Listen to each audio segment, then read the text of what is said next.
with regard to the role that China played in those talks, can you just speak to how the U.S. government viewed China's involvement? We did believe it was productive that China attended. I'm not going to speak to the details of the meeting because it was a private meeting, but we thought it was productive that they came. We have long said that it would be productive for China to play a role in ending the war in Ukraine if it was willing to play a role that respected Ukraine's territorial integrity and Ukraine's sovereignty.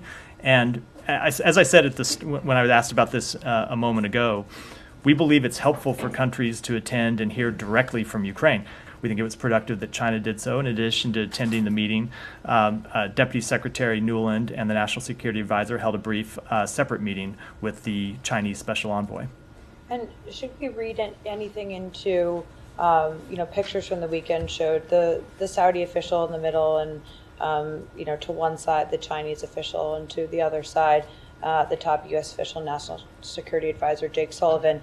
Are Saudi Arabia, China, and the U.S. really taking the lead on these talks to develop a constructive path potentially out of this war? So I think it's always a little dangerous to read into anything just based on the picture. Sometimes it works, sometimes not. Saudi Arabia was the host of this set of talks. It did so at Ukraine's request. We think it was productive that they did so, and we think it's productive, just as we thought it was productive that they invited President Zelensky to come to Saudi Arabia a couple of months ago.